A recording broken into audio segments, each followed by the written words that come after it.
You work at a hospital as a receptionist, and all you do is guide visitors. Not very useful, are you?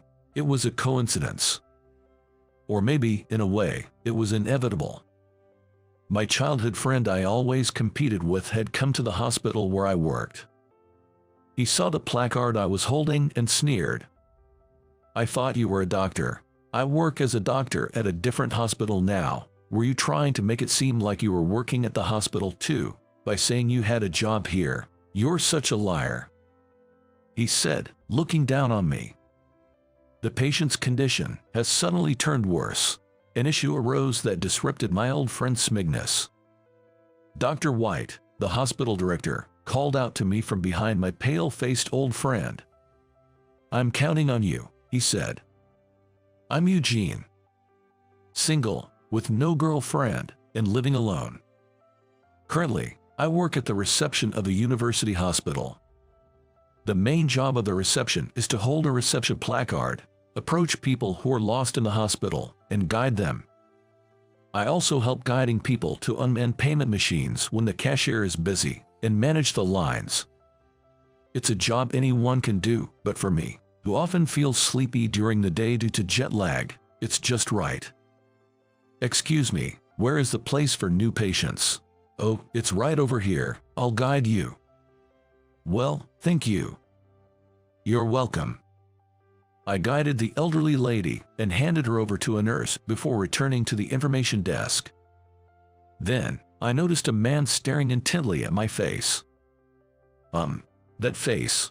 I recognized his face too, and couldn't help but stare back. Could it be? "Are you Steve? Are you Eugene?" He seemed to recognize me too and approached without hesitation. "It's been a while, hasn't it, since middle school?" The man was Steve. We were friends in our childhood, together from elementary to middle school. He used to compete with me in everything, always a troublemaker. "Eugene." "Steve, what is it this time?" "This time it's a challenge on test scores. Honestly, I still don't understand why he always saw me as a rival." "Hey Eugene, what score did you get on the test?" Steve approached my desk, test paper in hand, despite our seats being far apart. "Again, don't you ever get tired of this?" "I got a 96. What about you?" 98. "I win this time." "What, seriously? Darn, I lost again." Seeing Steve look so frustrated back then, I just chuckled. That's how we used to compete, even in test scores. We were also in the same track and field club. "I'll take the top spot." "Don't cry when you lose, Eugene." "Who's crying? I don't really care about being the best anyway." "Shut up, Eugene, I absolutely won't lose to you." "Well, I'd rather focus on setting personal records than winning." "I'm not losing, no matter what." "Good luck to both of you." "Samantha, watch me, I'm going to be the one winning." We competed for the top spot in the club. And other times, "I'll swim faster than you in the next swimming class." We swim separately, so you won't even know. "Well, then, let's race based on time." "Okay, fine." We competed even during sports class. The one who gets a better award in the upcoming art contest wins. That depends on the judges. Well, true, but I'm excited to see what kind of paintings you two will come up with. We even competed over the awards for paintings we made in art class. For summer vacation homework, whoever presents something more amazing wins. How are we supposed to judge that? We'll ask everyone which one is more impressive. Summer homework is already a hassle, don't make it even more complicated. We also competed with our summer vacation projects. This time, I win. Yeah, okay. Next time, I'll win again for sure. Steve was always challenging me to everything, turning it all into a competition. Yet, our skills were matched evenly. If I won the English test, Steve would win the math test. If Steve won in track and field, I'd win in swimming. Neither of us ever achieved a complete victory. Those two are at the top again. As always, Eugene and Steve. Who won this time? This time it's Eugene. Wow, both of them are unbelievable. They really seem like eternal rivals. Our peers would always hype us up as eternal rivals. Next time, I won't lose, Eugene. If you say so. It's been a while, Steve. I heard from a classmate that you were working at the hospital. Steve saw my placard that read reception and sneered. You work at a hospital as a receptionist, and all you do is guide visitors. Not very useful, are you? So lame. He said, laughing at me even more. I couldn't help but give a wry smile to Steve. Well, I am just guiding people around because I'm not that useful. Well, there's a reason for that. A reason. Let me guess. You flunked your high school entrance exams, couldn't go to college, ended up a shut-in, and now you're stuck doing a job anyone can do, like guiding people around. That's not true at all. That was a harsh thing to say. Well, after graduating from middle school, Steve and I followed different paths and lost contact with each other. So, it's not surprising he doesn't know. I didn't know what Steve is doing now, either. I thought you'd be a doctor by now. I'm working as a doctor at a different hospital. So, Steve became a doctor. Were you trying to make it seem like you were working at a hospital too? Such a liar. No, that's not it. What's different then? Honestly, I'm disappointed in you. Steve, cut it out. A fact is a fact. You used to be called my rival, but I guess that's all you were. Listen to my side of the story. I was about to argue back when it happened. Is that Eugene? You're Eugene, aren't you? A woman called out to me. Samantha. I recognized her face too when Steve called her name. Samantha, right, she was. Could it be Samantha, Steve's old friend? It is you, Eugene. Long time no see. She said with a smile, another classmate and Steve's friend from childhood. I heard you two got married. Congratulations. Yeah. Thank you, Eugene. I had heard from my parents a few years ago that the two of them got married. Steve married his old friend, Samantha. Oh, really? When are you going to get married? Not anytime soon, I guess. It was like that. But I wondered, did Steve and Samantha come to the hospital together? Both of them looked a bit pale, but neither seemed to be ill. Did you both come to the hospital together? Is one of you feeling unwell? Well, Samantha hesitantly responded to my question. Our daughter, her name is Emily. She was born with a heart condition and is hospitalized. A heart condition? That's worrying. Yes. She's just turned 3 months old and finally eligible for surgery, but it's a rare condition here, and we're currently looking for a surgeon who can perform the operation. That sparked a memory. So, where is Emily now? She's stable at the moment, but she can hardly leave her bed. She hasn't been home since she was born. The name Emily. A rare condition in this country. A 3-month-old child who had never left the hospital since birth. So, these two were. Are you here today to visit Emily? Yes, that's right. And I had Steve go to the reception to take care of the hospital bills. He forgot the insurance card, so I came to deliver it. Samantha laughed awkwardly as she looked at Steve. You don't have to tell him all that. Why not? Steve, receiving the insurance card, replied with a smile to Samantha. Lately, I've only been talking to you, our parents, and hospital staff, so it's nice to have a chat with you, Eugene. Samantha was smiling, but I could see exhaustion on her face. The constant care for Emily, who had been hospitalized since birth, and the fear of her heart condition worsening at any moment. It's no wonder she was tired. Still, Steve and Samantha being Emily's parents, I felt it was a coincidence that should be shared. Actually, I was about to tell her something when Emily's mother and father. Finally, I found you. What's the matter? Why are you in such a hurry? A nurse rushed over, looking panicked, and addressed them. Emily's condition has suddenly worsened. What? Samantha. At those words, Samantha's face went pale, and she nearly collapsed. But Steve, equally pale, caught her. How is Emily? What's happening with our daughter? Her heart almost stopped.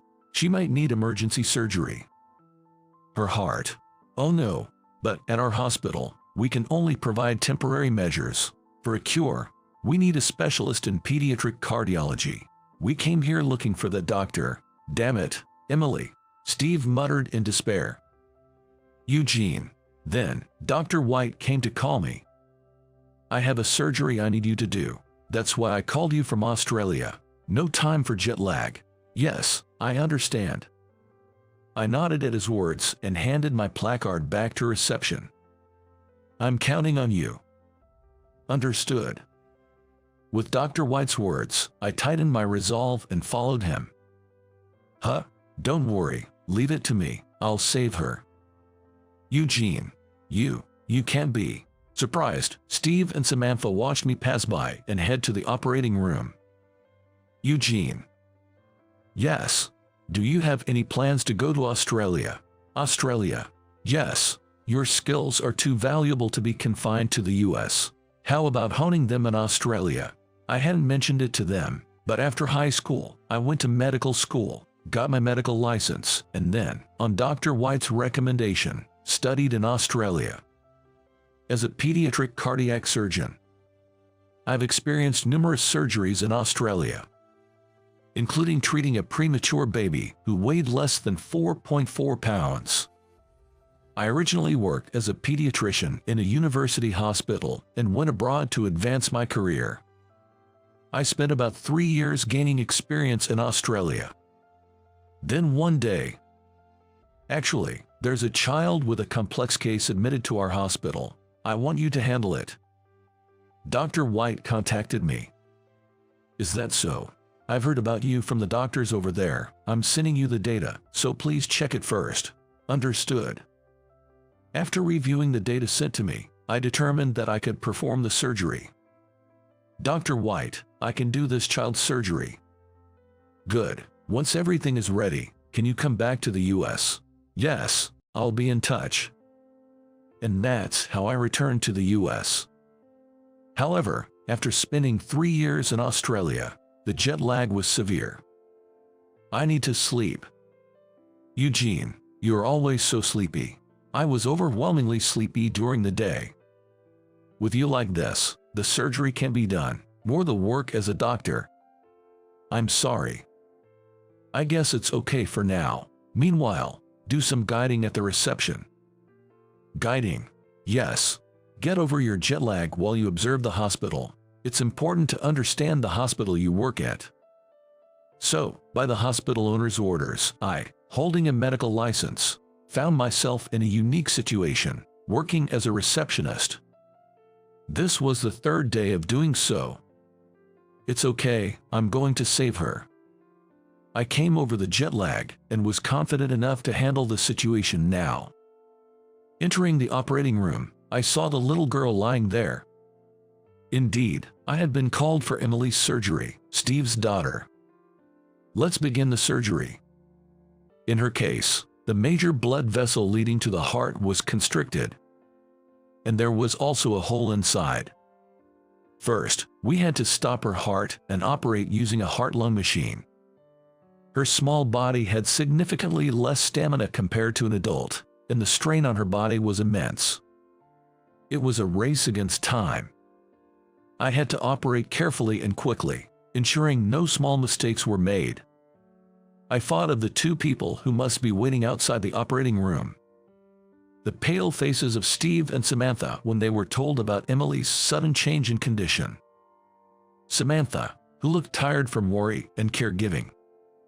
Steve, who scoffed at me but became visibly concerned when it came to Emily. Their faces flashed in my mind. I wanted to save Emily, for the sake of the 2 people who have been searching for a doctor to help her. With that resolve, I moved my hands frantically in surgery. I had to get this child back to the home where her parents were waiting. I began to close the small hole in her heart. Steve, my rival, had always been challenging, but he was a good one. Sure, he had ridiculed me earlier, but the Steve I originally knew wasn't like that. He was talented, serious, and committed to whatever he took on. Eugene, as expected. Yeah, sure. Eugene, I will definitely become a doctor in the future. Then, I'll be a doctor who can save even the smallest child. I wanted to see not his mocking laughter, nor Samantha's forced smile, but their true, heartfelt smiles. Besides, I couldn't afford to lose that challenge. Sutures, complete. After a while, the surgery was finished. It was a success without any major complications. Relieved, I let out a breath of relief, having escaped a critical situation. However, we must still be vigilant and closely monitor her progress for a while. I'm really glad. I headed towards the door of the operating room. Eugene, you really did it. Seeing me exit the operating room, both of them looked surprised. Eugene, how is Emily? How's my daughter's condition? Samantha asked me anxiously. Calm down, the surgery was successfully completed. You can relax. Really? Yes, the hole in her heart is closed. However, it was a major surgery, so we can't be complacent.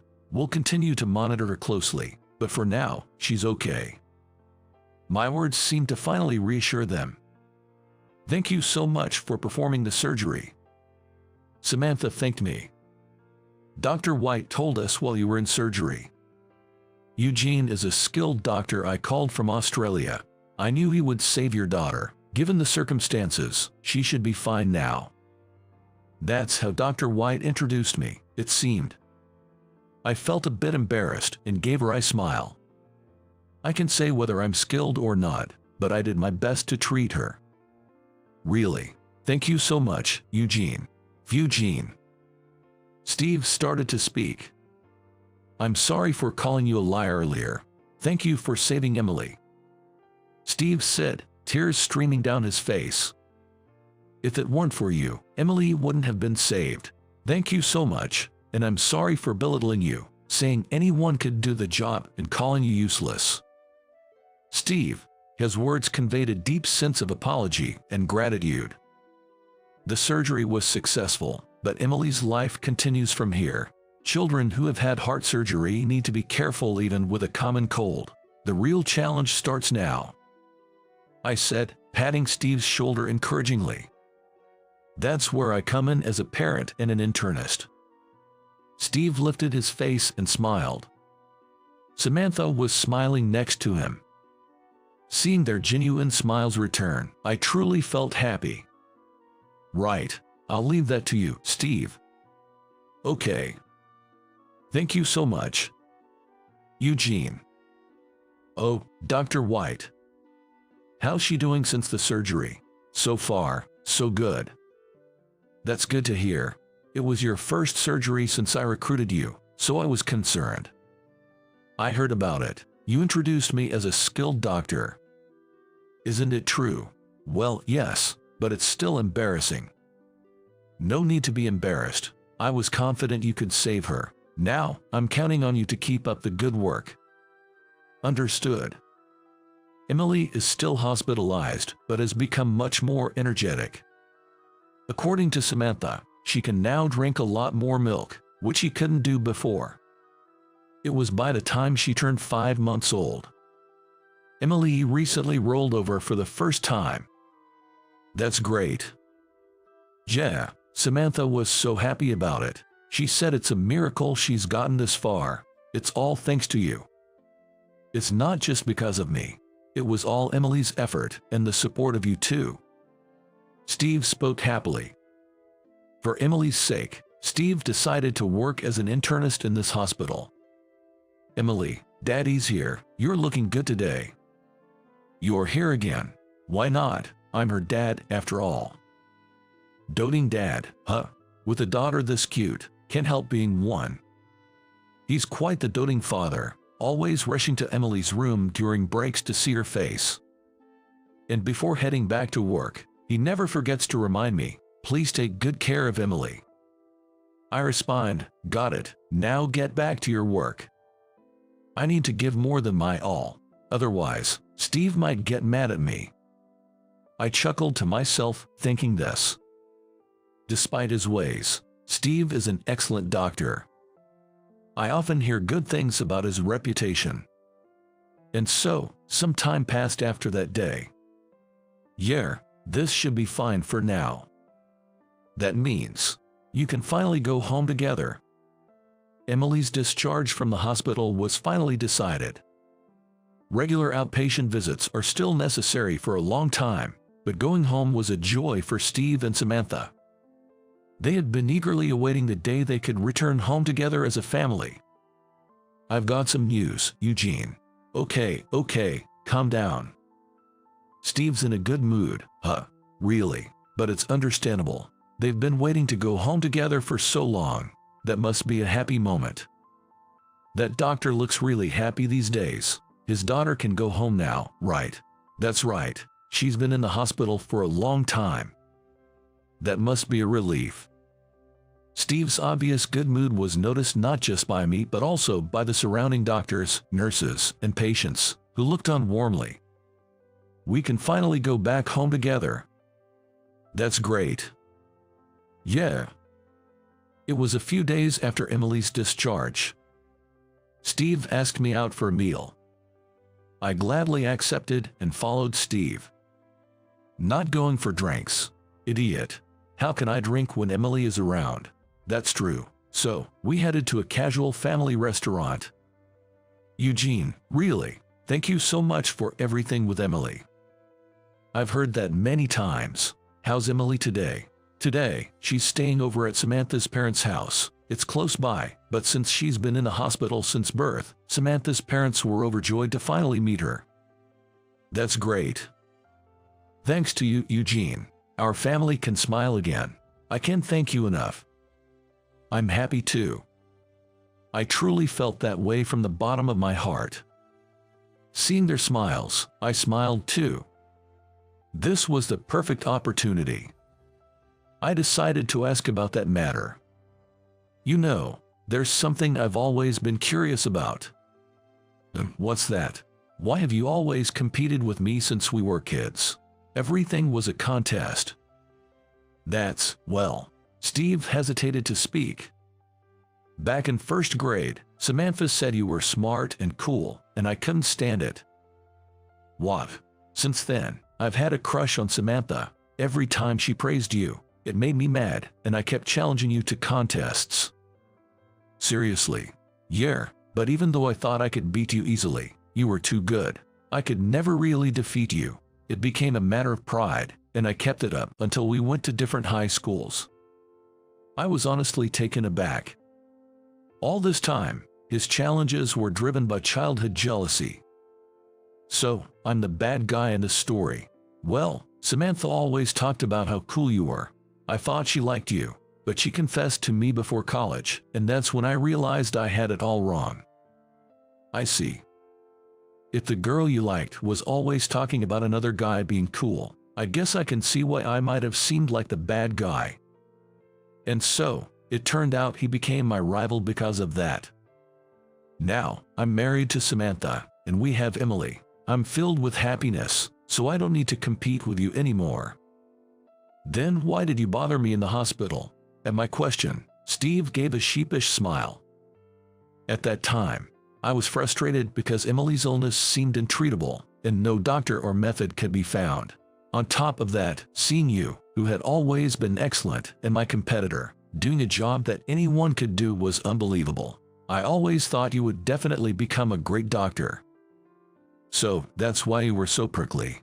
Yeah, I kept thinking, why is a guy like you only doing such a mediocre job here? I've always considered you incredible. And at that time, there I was, not a doctor, but doing a job anyone could do, a guide. Steve's frustration from worrying about Emily's illness. His irritation at his once rival's perceived downfall. From Steve's perspective, it must have been infuriating. And when I finally decided to talk to you, it came out as looking down on you. I still feel really sorry about that. I didn't mean to belittle you. It's okay. I understand you don't feel that way anymore. Of course, even as a doctor myself, I can see your skills. You're an excellent doctor. Apparently, I was just caught up in their love story for all these years. As a result, I kept being close to Steve. It left me with an indescribable feeling. Well, maybe that was the reason we were able to become close again after bumping into each other. As I was saying, Emily is just so adorable. I can't help it. I see. When she sees my face, she smiles brightly, and Samantha smiles too. My wife and daughter are just so cute. I'm really happy now. Steve's bragging about his happy family life. With no marriage plans or partner of my own, I can't help but feel a bit defeated. Honestly, I feel like drinking to forget. But we're in a family restaurant. Guess I'll have to settle for another Coke. Leaving Steve, radiating with happiness, I head to the self-serve to get my refill. I wonder if I'll find someone special too.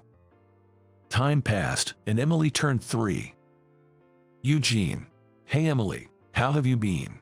I'm doing great. That's good to hear. She's so energetic, it's almost a problem. Turn your back for a second and she's off somewhere. Typical kid things. She was growing up healthy, without any major complications or issues. Seeing her made me glad to be a doctor. I'm glad I could become a doctor who could treat her like this. Oh, by the way, we're having a birthday party for her soon. Eugene, would you like to come? Really? Of course, thanks to you, we are able to celebrate Emily's birthday, and she likes you being around. So, I decided to go to Emily's birthday party. Good to see you, Eugene. Welcome. Thanks for the invitation. Steve and Samantha greeted me warmly. Hey there, Eugene. You've grown up. Yes, nice to see you. Emily's grandparents were also there, and the party went on joyfully. In the midst of it all, it seemed I had become Emily's favorite. Emily, it's time to come to Daddy. Eugene must be getting tired. No, why not, Emily? No matter what Steve said, she wouldn't leave my lap. She just sat there, smiling brightly on my lap. Eugene, what is it? I am going to marry you. What? Wait, what did she just say? A bombshell statement. And it came with a kiss on the cheek. Oh dear. You, stop kidding around. I won't let Emily marry you. Well, that's harsh. Eugene is quite a catch. She's our granddaughter. She knows how to pick them. Steve, jealous as always. It seems I'll have more days of competition ahead. Well, that's somewhat entertaining. Despite all this, Steve and I. Eugene, about this case. Yeah. So, when will you give up on Emily? I'm not even falling for her. I won't allow it. I won't lose to you, Eugene. As you say so. Later on, we became famous as the top pediatrician and internist at the university hospital. Still, I couldn't help but laugh at Steve's predictable challenges. Hey, Steve. What is it? Do you remember the last challenge you threw at me? Steve looked puzzled by my question. It was right before we graduated from middle school. We're going to different high schools. Looks like it. Eugene. What? I'll definitely become a doctor in the future. A famous one, saving lots of people. You should become a doctor too. A doctor? Yes, I'll be the doctor who finds and cures diseases hidden inside. You become a doctor too, and let's see who can be the better one. Then, I'll be a doctor who can save even the smallest child. Yeah, it's a challenge. That last challenge from him was what inspired me to pursue a career in medicine. Spurred by Steve's words and my own love for helping children, I studied hard in high school. Then, I went on to medical school. You remembered that. Actually, I had forgotten, but I remembered when I thought about you and Samantha during that surgery. Seriously, seriously, thanks to you, I became a doctor. I see. Steve smiled shyly. I'll save even more children. I won't lose this competition. Me neither. I definitely won't lose. We shared a defiant laugh. Eugene. Emily. Emily, what about Daddy? Leaving the hospital with Steve, we were greeted by Samantha and Emily. Steve looked shocked as Emily ran toward me. Before she could reach me, Steve scooped her up. Sorry, Eugene. For what? For causing you trouble. It's okay. Well, I couldn't completely deny it after hearing Steve's reasons for his behavior. I liked it when Steve was challenging you and working hard. Is that so? Yes, I was supporting both of you, but I guess I caused you some trouble. Haha, it's great to see you getting along so well. I've treated many children over the years. Children carrying heavy illnesses while still so young.